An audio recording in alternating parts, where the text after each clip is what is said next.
चीन में फैले एचएमपी वायरस ने भारत में दस्तक दे दी है। देश में अब तक 3 मामले सामने आ चुके हैं। कर्नाटक में वायरस से संक्रमित 2 मामले मिले हैं और वहीं गुजरात में भी 1 मामले की पुष्टि की गई है। कर्नाटक में 3 महीने की एक बच्ची है और दूसरा जो केस मिला है वो 8 महीने का बच्चा है। गुजरात में भी 2 महीने का बच्चा एचएमपी से संक्रमित पाया गया है। सरकार की नजर इस मामले पर लगातार बनी हुई है।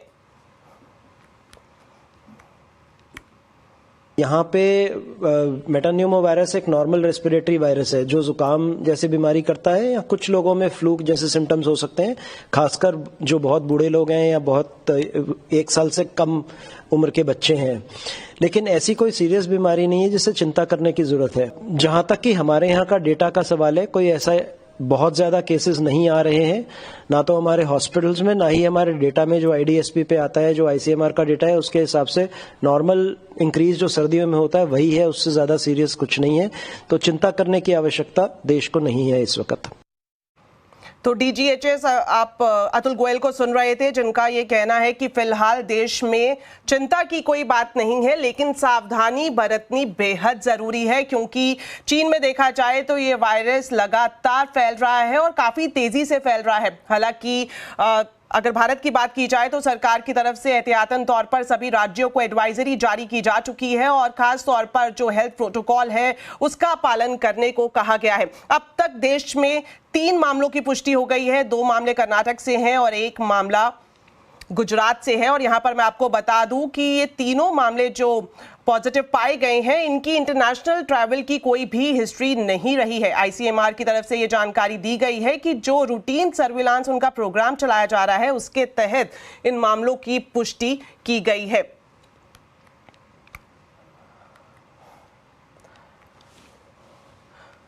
साथ ही अगर लक्षणों की बात की जाए तो ये कमोबेश सर्दी जुकाम जो इस मौसम में फ्लू होता है उसी के हिसाब से इसके भी लक्षण पाए गए हैं, जिसमें गले में दर्द, जुकाम और बुखार आना जैसे लक्षण शामिल हैं। तो किस तरह से आप डिफरेंशिएट कर सकते हैं कि ये एचएमपी वायरस के लक्षण है या फिर ये नॉर्मल फ्लू है, इसको लेकर लगातार चिंता यहाँ पर लोगों की तरफ से जाहिर की जा रही है। वहीं सरकार ने सफाई दी है। उनका यह कहना है कि फिलहाल देश में चिंता की बात नहीं है, लगातार मॉनिटरिंग की जा रही है और सभी राज्य सरकारों को खास तौर पर निर्देश जारी किए गए हैं कि वो अपने अपने राज्य में अपने स्तर पर मेडिकल इंफ्रास्ट्रक्चर को दुरुस्त रखें।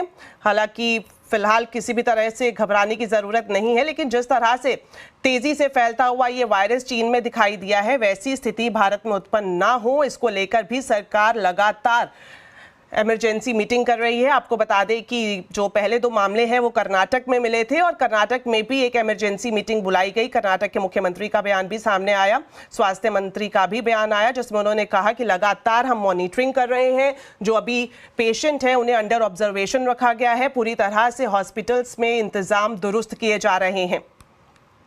तो कितना खतरनाक है भारत के हिसाब से ये एचएमपीवी वायरस और कितनी फिक्र करने की जरूरत है, इस पर खास बातचीत करने के लिए अब हमारे साथ लाइव जुड़ रहे हैं गंगाराम हॉस्पिटल के पल्मोनोलॉजी और चेस्ट मेडिसिन के vice president doctor Bobby Bhalotra. Sir, स्वागत है आपका सीएनबीसी आवाज में। सर, ये जो नया वायरस अब जिसने चीन के बाद भारत में भी दस्तक दे दी है, कितना खतरनाक साबित हो सकता है?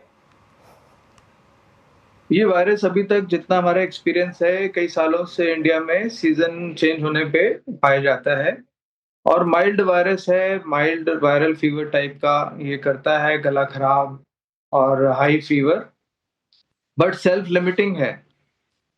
जो ये प्रॉब्लम है ज़्यादातर बच्चों में ज़्यादा होती है, बट सेल्फ लिमिटिंग रहती है। पर हमें जो खतरा लगता है इस वायरस से वो है जो क्रॉनिक लंग डिजीज के मरीज हैं, जैसे क्रॉनिक एस्थमेटिक मरीज, आईएलडी के मरीज, सीओपीडी के मरीज, कोई भी मरीज जिनका लंग्स ऑलरेडी वीक है, अगर उनको या कोई इम्यून कॉम्प्रोमाइज्ड पेशेंट है, जैसे कैंसर पेशेंट, ट्रांसप्लांट पेशेंट्स, अगर इनको कोई भी वायरस, माइनर से माइनर भी वायरस अगर इफेक्ट करता है तो इनके सिस्टम पे बहुत बड़ा चैलेंज आ जाता है।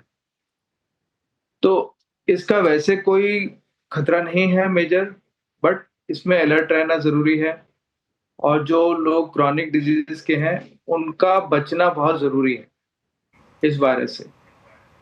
तो सर आपने जिस तरह से जिक्र किया कि जो chronic diseases already patient face कर रहे हैं उनको जरूरी है कि वो अपना बचाव करें, तो क्या कुछ सावधानियां बरती जा सकती हैं? इसके अंदर मेन सावधानी है वो है सोशल डिस्टेंसिंग, फेस मास्क लगा के बाहर जाएं, पब्लिक गैदरिंग्स को कम अटेंड करें, हैंड हाइजीन मेंटेन रखें, और जो स्नीजिंग कॉफिंग जो एटिकेट्स हैं उसके ऊपर दोबारा से ध्यान दें, क्योंकि अगर कोई भी वायरस आता है तो फिर वो बहुत तेजी से बढ़ता है, क्योंकि वायरस की नेचर ही होती है एक से दूसरे, दूसरे से तीसरे में बढ़ना।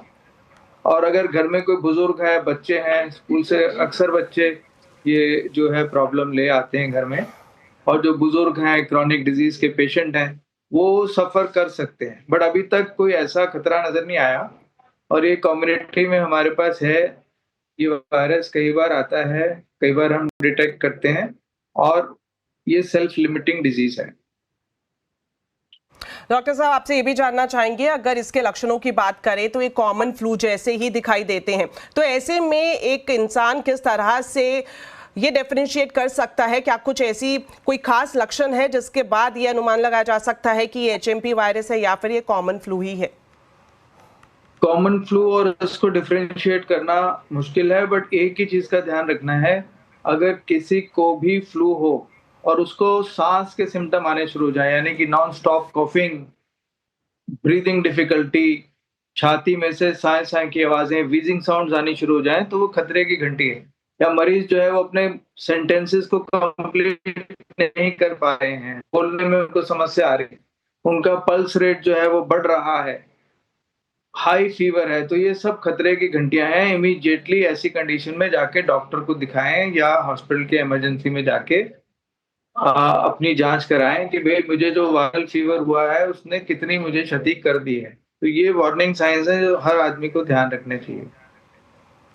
चलिए फिलहाल बहुत बहुत शुक्रिया डॉक्टर साहब आपका हमारे साथ जुड़ने के लिए और दर्शकों को HMP वायरस पर विस्तार से जानकारी देने के लिए। तो कितना खतरनाक है HMP वायरस और कैसे करें वायरस से खुद का बचाव, जानने के लिए जरूर देखिए आज का कंज्यूमर अड्डा शाम 5:57 पर। चलिए अब जानते हैं बाजार का हाल। कारोबारी हफ्ते के पहले दिन बाजार में हाहाकार मचा रहा, बाजार पर बिकवाली हावी रही। सेंसेक्स निफ्टी करीब 1.5% फिसलकर बंद हुए। सेंसेक्स की बात करें तो 1258 पॉइंट गिरा, वहीं निफ्टी 389 पॉइंट फिसलकर बंद हुआ। बीएसई के सभी सेक्टर इंडेक्स में गिरावट रही। डिटेल्स के साथ अब जुड़ गई हैं कंचन नौटियाल। तो कंचन बताएं, आज बाजार में भारी बिकवाली रही, क्या है इस गिरावट के पीछे बड़ी वजह? तो डेफिनेटली आज बाजार के अंदर एक पैनिक तो हमें देखने को मिला, लेकिन अब देख लेते हैं कि स्टॉक स्पेसिफिक एक्शन किस तरीके का रहा। निफ्टी के 4 शेयर ऐसे हैं जो हरे निशान पे बंद हुए, रेस्ट ऑल द स्टॉक्स सारे के सारे रेड पे बंद हुए हैं। गेनिंग साइड में बात करते हैं, अपोलो हॉस्पिटल की 2% की तेजी, कंज्यूमर टाटा कंज्यूमर में 1%, टाइटन करीबन 1% और HCL टेक करीब 0.5% की मजबूती के साथ बंद हुआ है। लेकिन लूजिंग पॉकेट में अब देखिए आप, टाटा स्टील करीबन 4.5%, ट्रेंट में 4.5%, BPCL 4% और NTPC भी करीबन 4% की बड़ी गिरावट के साथ आज बंद हुआ है। मिड कैप की तरफ नजर डाली जाए तो बढ़ने वालों में नायका 2.5% की तेजी, जुबिलेंट फूड में 1% की, बिकॉज इन दोनों के क्वार्टरली अपडेट सामने आए हैं जिसके बाद ये तेजी देखने को मिली है।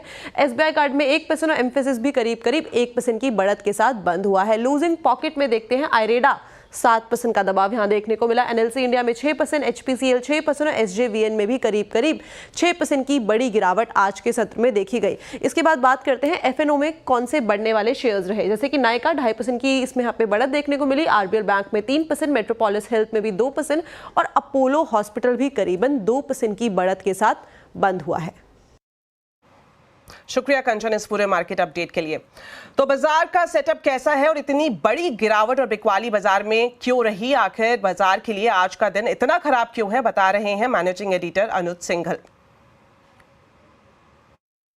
बहुत खराब दिन मार्केट के लिए। अब देखिए, आप कारण कुछ भी गिनाएं, आज सबसे ज़्यादा जो कारण गिनाया जा रहा था वो था ये रीसेंट वायरस।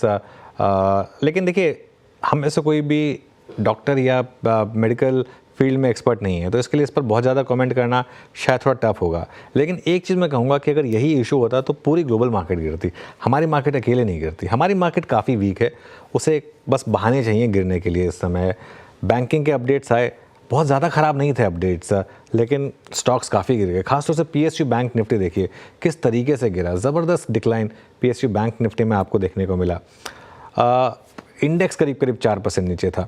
उसके अलावा और भी कारण थे मार्केट में, FIS की सेलिंग शायद वापस आई है, डॉलर रुपी काफ़ी वीक हो गया है, उसका एक इम्पैक्ट है, सेंटिमेंट काफ़ी ख़राब है इस समय। तो ये कुछ 4-5 फैक्टर्स थे जिसकी वजह से आज मार्केट गिरा। लेकिन इवेंचुअली एक चीज़ आपको माननी होगी कि मार्केट का टेक्सचर ख़राब है। निफ्टी सारे इंपॉर्टेंट लेवल्स के नीचे ट्रेड कर रहा है और एक बड़ा सेलर वापस आया वो है FIS।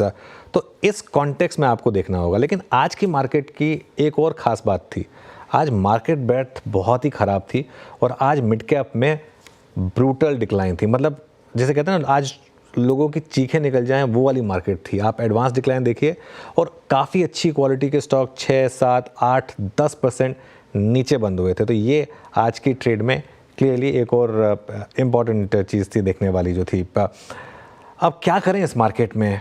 एक चीज़ तो बहुत क्लियर है इस मार्केट में, एज अ ट्रेडर जल्दबाजी मत करिए बाइंग करने की।